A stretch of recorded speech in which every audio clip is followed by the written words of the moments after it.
If the city was to give 100,000 and residents took 100,000, Thank you. they would have home ownership. They would take pride. And when the housing in the area increases, so will their investment. Their Thank you.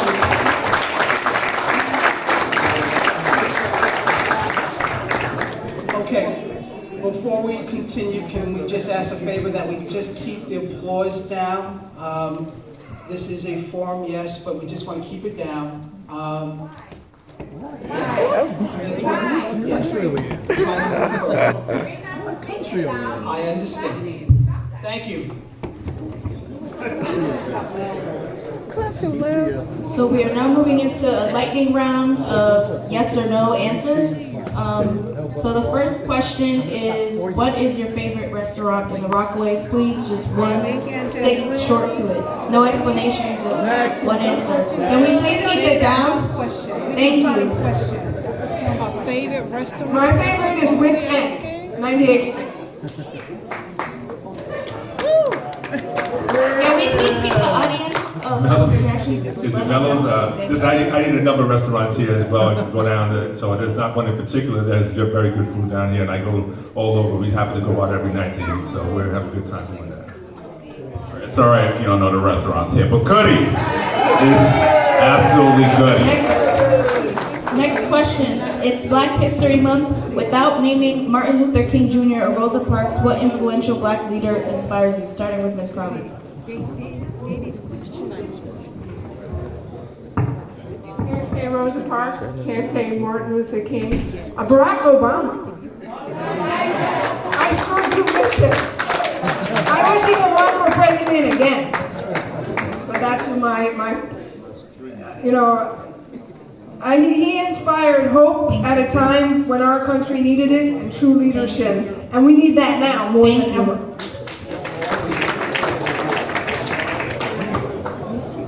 Without naming Martin Luther King Jr. or Rosa Parks, what influential Black leader inspires you?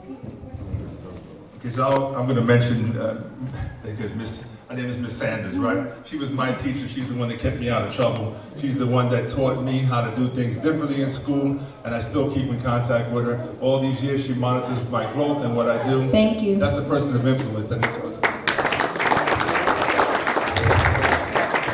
I'm sorry, I gotta go local. Elaine Short, the Far Rockaway NAACP. Next question. Should undocumented residents be allowed?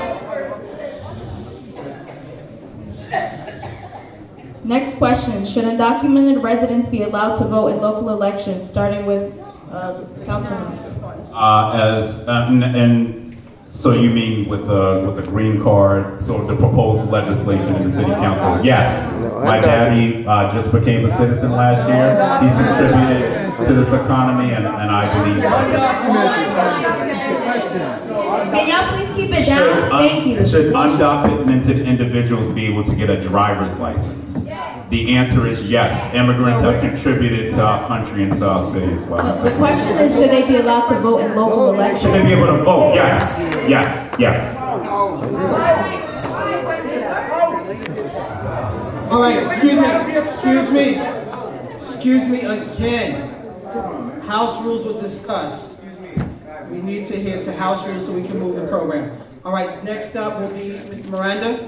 The answer is yes. They're paying taxes, contributing, homeowners, they have jobs here, they have businesses here. Yes, they should vote. I don't see how that would be possible. I don't see how you would organize it. I mean, you could say yes, it sounds good, but The answer is no, thank you. yeah. The next question is, should the voting age be lowered to 16-year-olds in local elections? Should the voting age be lowered to 16 in local elections? Starting with Ms. Crowley. I'd be open to it. Yes or no? Yes. No. We need more youth engagement. Yes. Thank you. Moving on to the next topic, which is environment. How will you fix the groundwater and rising water table in the Rockaways? starting with Mr. Miranda. How will you fix the groundwater and rising water table in the Rockaways? I think it's an infrastructure. This is not a yes or no, right? This is No, we're back to one minute. So we need the adequate infrastructure investment. We need the adequate infrastructure investment that was going on. These problems that we're facing right now, again, have been long determined and have been long documented. The fact that we're just now trying to figure out how to address it is the problem. We have too many homes that are going under right now, currently where they are, where we are in this situation today, and they still haven't been addressed. We can't afford to wait 10 more years till they figure out one way or the other, but it has to be a serious investment. Before we invest in these billion-dollar projects, start investing in fixing the infrastructure right here, and then we can alleviate those problems. But we need to put proper investment right now, because this is a crisis that this neighborhood is facing, but nobody wants to address it as the emergency that it is right now.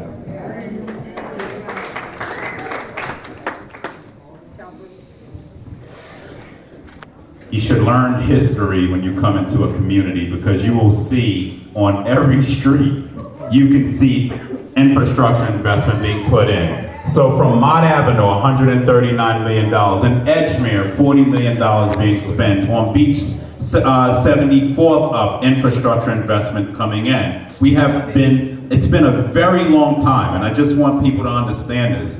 Our community has not seen the investment going back 40, I was not born 40 years ago. However, we have been here, we've invested. There's no one who can say they have not traveled a road. Even when you come in to Mott Avenue, you will see work being done.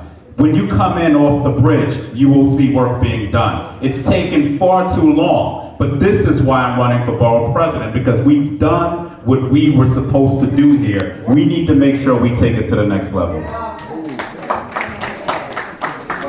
Important to expand our sewer infrastructure. It doesn't answer the problem of groundwater.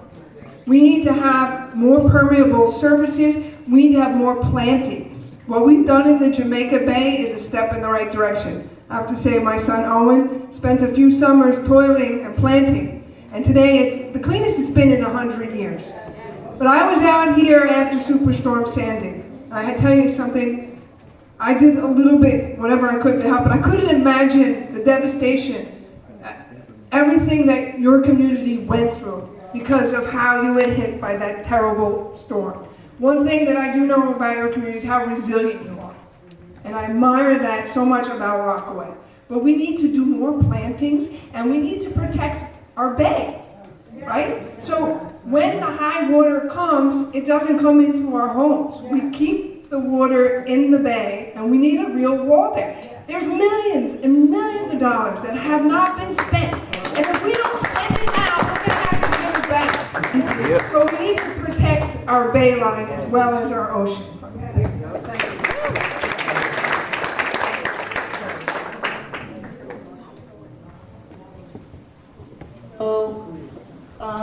Last prepared question on the topic of community board. So people of color make up 60% of the Rockaway, about 60% of the Rockaway Peninsula, but that is not reflected in our local community board 14. As Queensborough president, what will you do to make sure there is proper representation on community board 14 specifically?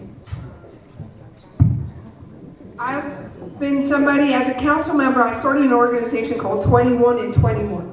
That's because there are only 12 women out of 51 members. There are only 12 women on the city council.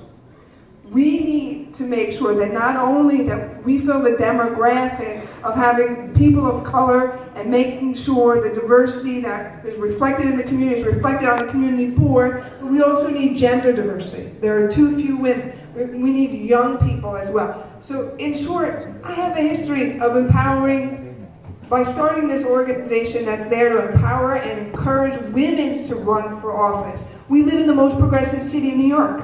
We're supposed to in the country, right? How is it that today, on our city council, there are so few women? We need more women on community boards, on corporate boards, and certainly on legislative body boards. Thank you. So knowing my history is the following. If you're one of those parents that are living in these houses that are being flooded out, you don't need to know that it took them 6 years or 10 years or 8 years to fix the problems that we're having here. You may see a lot, but we don't need incremental changes. We need significant changes to move forward. The community boards, we're talking about how we can make sure. The community boards, the borough president is the one that has the ultimate authority to say yes or no to those positions, right? And if they're saying it's not a reflection of the community, then it's the community, it's the borough presidents as well as the city council, because guess what? If they were seeing the disparity, again, it's the same thing. You think about all the things that we're talking about. If you were seeing the discrimination, if you were seeing the lack of service, if you were seeing the lack of investment, then where was your voice in calling out your other elected officials that prevented you from helping your own community? If you didn't speak up then, don't speak up now. Okay, this time changes. They're running out of a job and they're running for a new office. That's what they're talking about. Now, the term that says they need a new job. Who's the president is somebody that has to lead you into the future. If they couldn't fix the problem before, they're not going to give it to you anymore.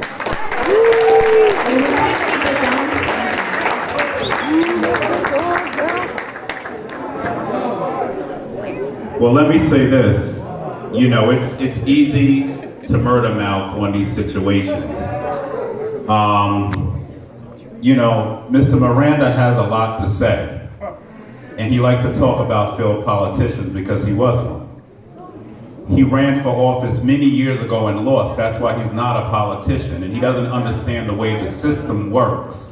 The borough president is the person who does the final appointments for community boards. So we have to make sure that, one, just as we did here when I came in, there were no public housing residents on the community board. There were no youth voices on it. And 70% of the population we know was on the East End, but was still not reflected on the community boards because there was never, and I'm not saying anything bad about Melinda, there was not more of a will to make systematic changes. So that's why we run for positions to ensure that we can take it to the next level. As a black man who's been discriminated against, there's no one who's going to care more about diversity on community boards than me. We have a long way to go, but we're going to do it when I'm Queensboro president, because that's the importance of making sure that you are not just having a seat at the table, but controlling the table. So I just want to put that out there, because it's easy to get up here and talk when you're not in that room and when decisions are being made, because at the end of the day, the borough president, whether we put an application in front or not, they're the one, she's the one, or they're the ones who would make the final determinant. So we still have an obligation to make sure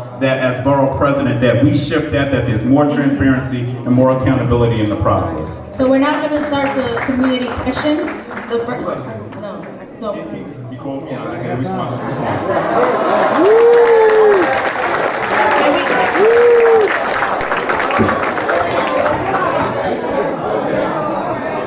You get 30 seconds. We had the same process here. Running and failing is when political machines decide to try to knock you off the ballot. And they tried it again now, and we ripped them in court. So that's what we need to do. Transparency is you don't knock other people who are running for office off the ballot so you don't get a chance to be in the court.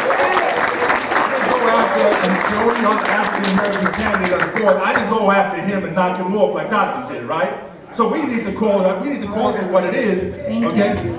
We're here now. And you need an independent voice now.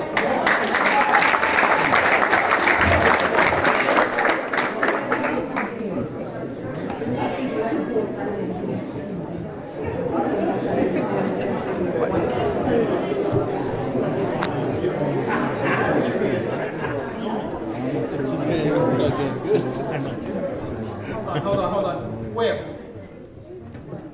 What's your name? Hold on 1 second. What's your name? Tell me your name. What's your name? Andre? We have a young fella by the name of Andre. Andre. Look, who's that right there? Who's that right there? Who's that? Come on. All right. Crisis averted. Okay, here we go.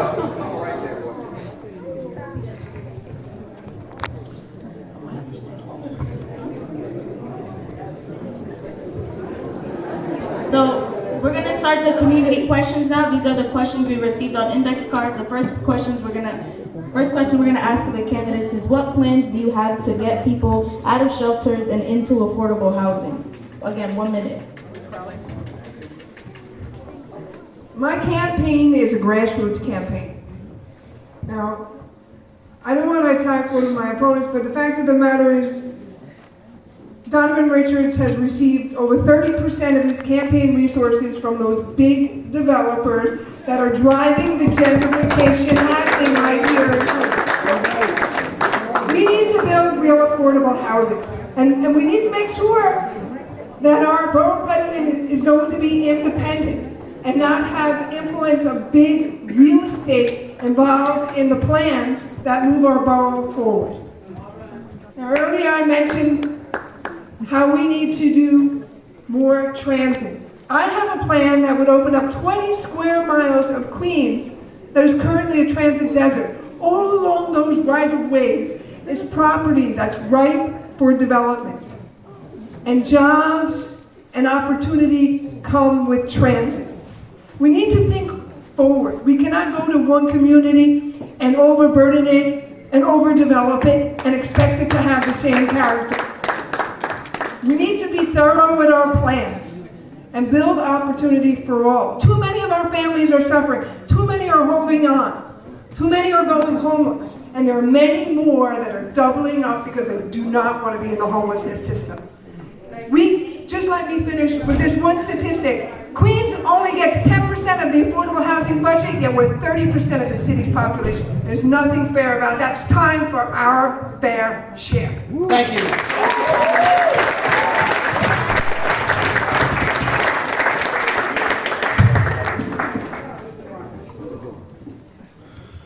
Again, so we have overdevelopment, selective development. Responsible building is what we need. Responsible development. When they're building in our communities, it should be affordable for the communities in which they are building. We should have first priority over those housing that are available.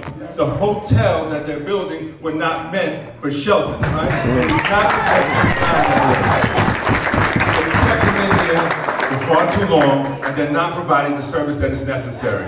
We don't need temporary fixes anymore, right? And we've got plenty of people who have been in position to make the difference.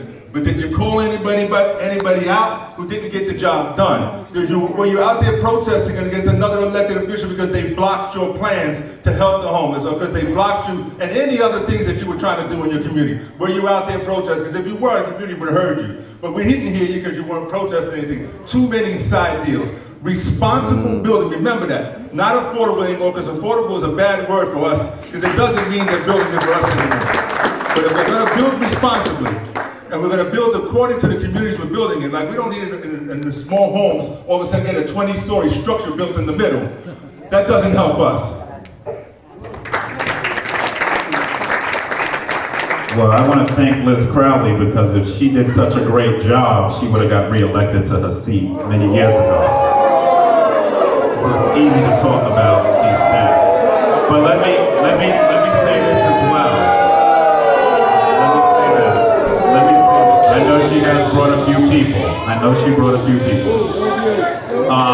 So one of the things we've done in this community, and actually there have been people, you got to remember, when I came into office, the community board's procedure and plan was no affordable housing. That was their rule. We came in, most people are complaining because we're building deep affordable housing right here on the peninsula.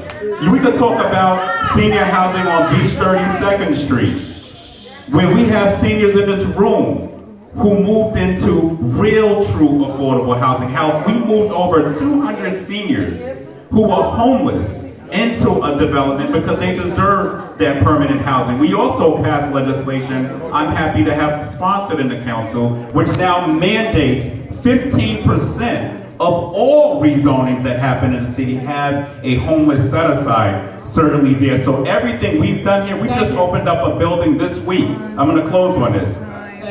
Studio's $300 in that building. Where are you finding that in New York City? So it's easy to take pot shots, but there's no one in this race who've built more than us and built real, true, affordable housing for our communities. Thank you. 30 seconds. 30 seconds. Go ahead. When I was elected in 2008, it was the first time a Democrat was ever elected to my district. I never forgot my Democratic roots. I stood up way before Donovan Richards ever stood up and talked about the real horrors. No, that was 2014. You were elected. I was in the New York Times calling for change on Rikers Island. And what does he do? He votes to build new jails and to spend $10 million on new jails. Let me finish with this. When I was a council member, I said it earlier, I supported the SBS so that the people in Rockaway can have a faster commute. The people in my district didn't want it. The construction was happening days before the election. Hundreds of people were upset, but I never wavered. I always did the right thing as an elected official, and I have no regrets. Thank you, Ms.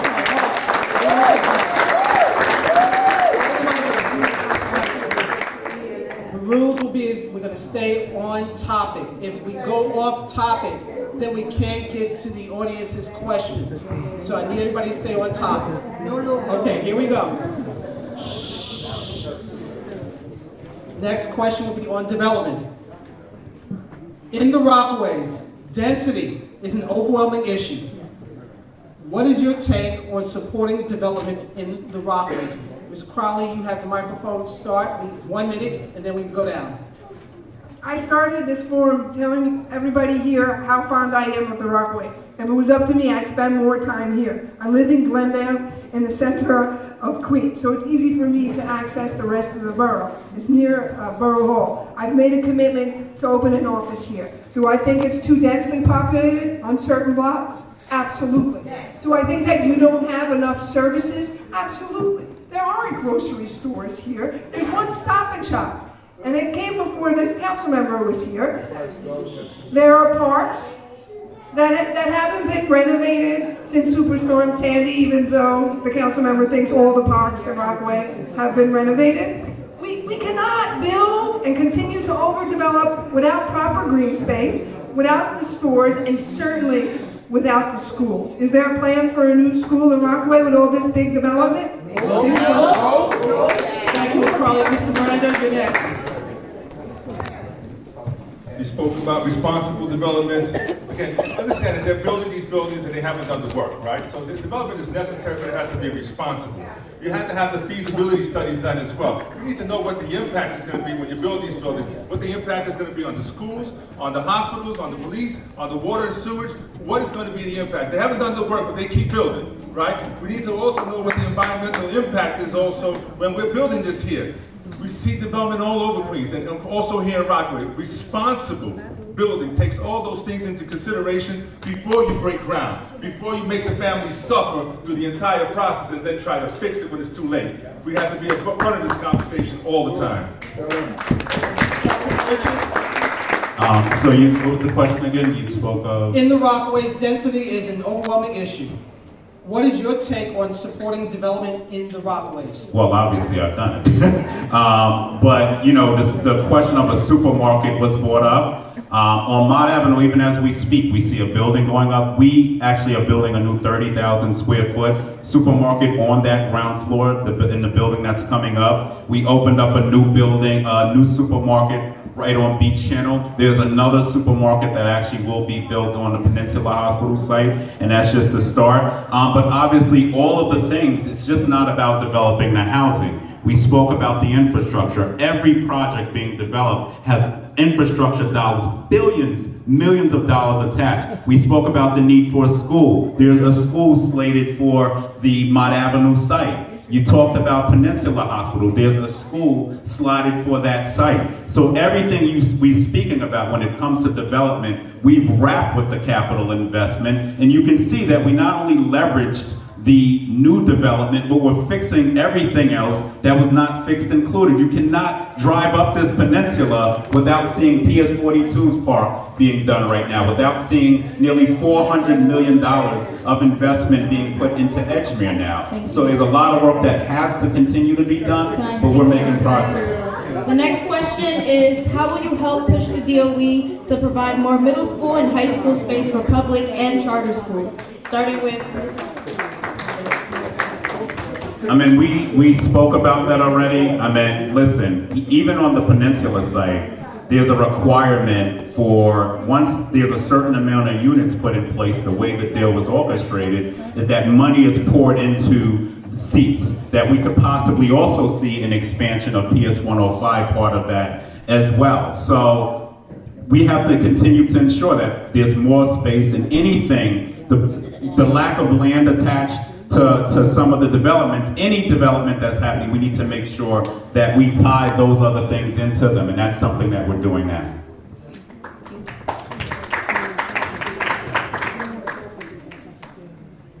So the Board of Education, as I already spoke about their plan. They don't have a plan for us that's necessarily responsible. Having the community voices, how many people have kids in school right now? If you're a parent with kids in school, you want to have a voice at the table, right? When they're deciding what part of the community you're going to build these schools in, we don't want it in those side of the community that's already been taken care of, right? It has to be where the need is in our communities. That's where we need to start building and having the construction with the Board of Education. These are real conversations about the change, but we also want schools that don't have the adequate support either, right? We don't need more failing schools that don't have the investment attached to it that's going to maintain those schools at the high standard that we require for our children. That is what we're fighting for. Equality in all the schools going across and ensuring that it is responsive building, responsible based on the need, not just based on political favors and not based on your political strength, so to speak, because they want to make you something that you're not, but because it actually is needed in a particular community. We have to fight for these things, and we have to fight for that kind of accountability. All the schools are necessary, and all of our schools are overcrowded right now. You cannot okay a development plan and expect developers to build a school later. The school has to be built when the units are built, or you have situations like severe overcrowding, which is happening all over Queens, where big real estate, just look at Long Island City. I know Anthony Miranda talked earlier about one of the council members who was previously in this race and said that he had built 14 schools, but he had 40,000 people move into his district, and still those schools are so overcrowded. A borough president cannot let development happen without schools being built at the exact same time. When you want to look at opportunity for schools, elementary schools, middle schools, high schools, look at the work that I did in my district. Most overcrowded school, no longer the most overcrowded school district. Let me finish with this. We have to be talking about higher education. There was no question about higher education. But your college is like the only 4-year college in the city of New York without a true honors program. We need to invest in our universities to give our kids a full future and real opportunities for gainful employment. Next question is, how will you ensure that we address increased adequate hospital coverage for the population on the peninsula in light of expected increase in residents? How to increase hospital coverage? Again, it's adequate hospital coverage. Currently, all our hospitals are failing, right? So we start with that equation. They're all at sea level or below. They're not passing right now. Part of a pattern of neglect and a failure of service to all our communities. As the Queensborough president, the best you can do is advocate to make sure that we cut down, that we have adequate facilities. Again, things that you just spoke about. Having these things in place before we have all this massive development just makes sense. It just makes sense, but nobody's having a common sense conversation to how they're developing our areas. It's always after the fact. After we build the monstrous structure in the middle, then we'll figure out how to do all the rest. We can't afford to do that anymore. We're overcrowded, we're out of space, we have infrastructure failure all over the place, and hospital coverage is just not there. Our hospitals, how long, I've been to the hospital, how long are you staying in the waiting room? How long are you staying in there? Who's complaining about it? Who's hearing us? See, the Greensboro president can have that voice for you. And they can be your advocate when you're sitting in there 4 hours before you get service, or you can't get to a hospital because it's 20 minutes or half an hour away. That's an impact, right? But these are serious issues. Again, it doesn't necessarily fall under the purview of the Greensboro president, but having a voice, somebody that's willing to do something different than what the position requires, is advocating for you. Thank you. So one, let's just start with the premise that the governor right now is proposing $6 billion in Medicaid cuts to the city of New York, and we have to fight that because that impacts hospitals like St. John's. Lastly, one of the things we've done even on the Peninsula site, and I like to speak of concrete things because it's easy to give jazz, but concrete. We're working with the Health and Hospitals Corporation right now for the third phase of that project to actually bring a new facility to the Rockaway Peninsula. We have already secured $7 million, nearly $7 million to expand the First Adabo Health Center. We also put $7 million into the maternity ward at St. John's, but we also saw, based on the work we did with elected officials in this community, our state officials especially, we are now seeing the first phase of the St. John's ER room finished, and I gotta also say the advisory board who rallied for that. Now we're doing the second phase, but one of the things we can look at if we're talking about healthcare specifically here is St. John's campus. There's a real key opportunity. There's a lot of underutilized space on that lot that they can build up on, and that's something we're speaking to them more about already. And also on 32nd Street, one of the senior building that came up, one of the things we negotiated was for St. John's to take the ground floor, which they're gonna do. So it's about finding those key opportunities when development happens. Anybody can get up and say they're gonna fix everything overnight. Anything that sounds too true normally ain't true. We don't live in la-la land. So it's gonna take advocacy, yes, but also making sure we know how to maximize deals when they come to our community. Thank you. Thank you, candidates. Please. There's an organization called Leapfrog that measures hospitals. Now, I'm glad that for Rockaway and Rockaway have St. John's Hospital. And I want St. John's Hospital to be a better hospital. But it's the only hospital in the city that received an F grade.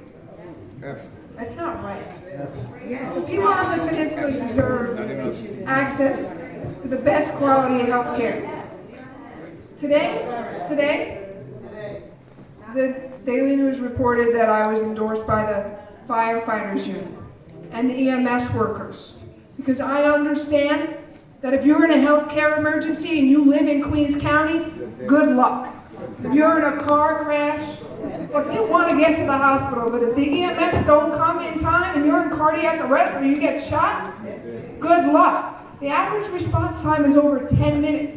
That's not acceptable. We need to do more to fix our hospitals and improve emergency response. And I have the plan, and that's why I've been endorsed by the FDNY, EMS, and firefighters. Thank you. So here's what we're going to do, because we have a lot of questions and we're running late. We're going to compile the list of questions that you submitted, and we're going to put those together and ask the candidates to address those questions and then post their responses so you can read them as well. But we don't, I understand, we are running late. We are running late. So that is what we're going to do. So we will make sure that they answer the questions. It will be posted.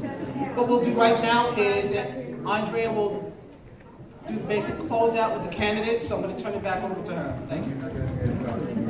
So we're gonna let the candidates do their closing statements. They each get 2 minutes each, starting with. Yeah. Thank you, Andrea. I want to thank the Macedonia Baptist Church Rockaway Youth Task Force for organizing this spirited forum. I truly had a very nice time being here tonight and being with all of you.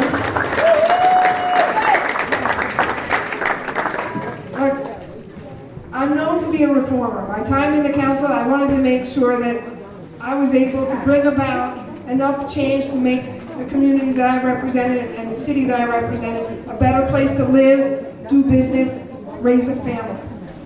Queens does not get its fair share. We don't get our fair share when it comes to healthcare. We don't get our fair share when it comes to education. We certainly don't get to ask questions either, I'm sorry about that. Don't get your fair share as it relates to transportation. I'm sick of us being the forgotten borough. It's time for us. We're unlike any other place in the world. There was a reason Amazon wanted to open shop here. There was a reason Bernie Sanders announced his campaign for president right here in Queens. We are on the move, and we need a leader that's going to move us all forward. Every one of us. It's time. We're in this together. I have ideas, but you have good ideas. It's not about me. It's about all of us. It's about Queens. It's about us, and it's our time. Now is the time. Please join the campaign. We have folks here registering volunteers. There's only 4 weeks to go. Every vote counts. I want to make sure we make this borough better for today and for generations to come. Thank you.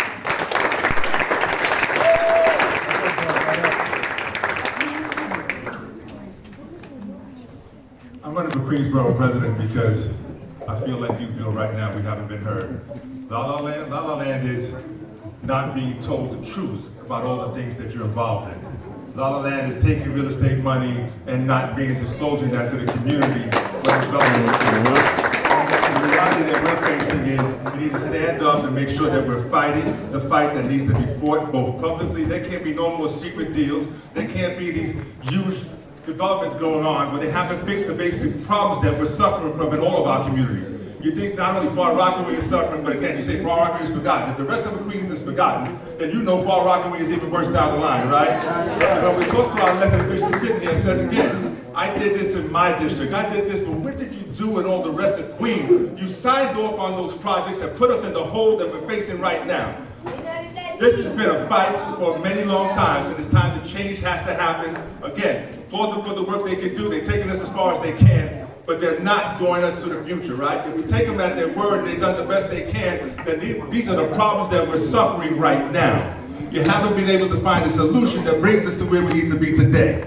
And that's a fight that we have to have every day. And you can't be undercover about it, you gotta be upfront about it. And you gotta be with the community, not behind the table making believe you're with them, but you gotta be standing with the people when the fight has to be had. We need a strong voice. You need to have a good future. And you need to, no I'm not. But again, if you're organized and like he says, join our campaign, look on our website, get information. Everybody's gonna tell you a story, like he says. Everybody has witnessed tragedies in all of our communities. But when it comes time to fighting right now and making the change, we have a small window. We have a real small window. And the changes that are happening right now have been costly all along. They cost you and they cost my family. And it's time that we say we're fed up with politics as usual, and it's time for a change, and it's a good change. I look forward to having your support for the Queensborough president.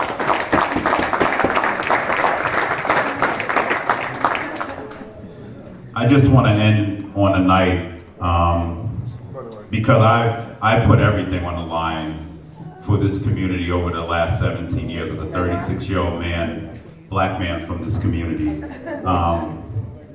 Listen, we could have used folks' help when Hurricane Sandy hit. We didn't see any of these individuals here. They didn't even bring a bucket to help us. We were on the lines. We were on the front lines. When you look at, I let you go speak. Thank you. When kids' blood was on the sidewalk, I was there. Before I was elected, I was the Far Rockaway NAACP youth chair. I marched to the precinct because stop and frisk was too prevalent in this community. Sean Bell was my neighbor in Far Rockaway. I threw his kids their first birthday party. We've been here every step of the way. Don't allow folks to come into our community and lie to you. And lie to you because they haven't been here. We could talk about Thriftway Mall. If there was no other sign, who was committed to this community and saw it through, we did it. No. We did it. No. When you look at the lack of park investment that our community has, we did it. What? When you look at the investment in our schools, What? $50 million in capital money. That's why I've been endorsed by the United Federation of Teachers. That's why I've been endorsed by the Principals Union. That's why I've been endorsed by 32BJ. That's why I've been endorsed by the Hotel Trades Council. I've been endorsed by more unions in this race than any other candidate because of our record in standing with labor. But more important than that, we've been consistent. We've been here for this community every step of the way. Don't believe the hype. Anybody can get on a basketball court and say that they're gonna hit the game-winning shot. But we've been hitting that winning shot for the last 6 years, the last 17 years for this community. So I look forward, and I need your support because we can do this. We're close. Let's not throw away our power. This peninsula was not heard. We put Rockaway on the map when we went to City Hall. We did that. We brought Rock Safe Street here. We cleaned up B59th Street Park and put $6 million there. Don't tell me money's not important. I didn't become a city councilman for 51 districts. I became a city council because the 31st district elected me to represent this community. And now I want to take what I've done here and make that the template for the entire borough. We truly brought equity and equality and justice to this community, and not just this community. We have a citywide record on this stuff. We're ready on day one. Anybody can have a permit and say they could drive, but I drove this bus. I chaired 3 key committees: land use, zoning, environmental protection. I have the expertise. I don't need training wheels on day one. I'm ready. Thank you. Oh shit. No, you're mine. So we Great. respect, Time for change.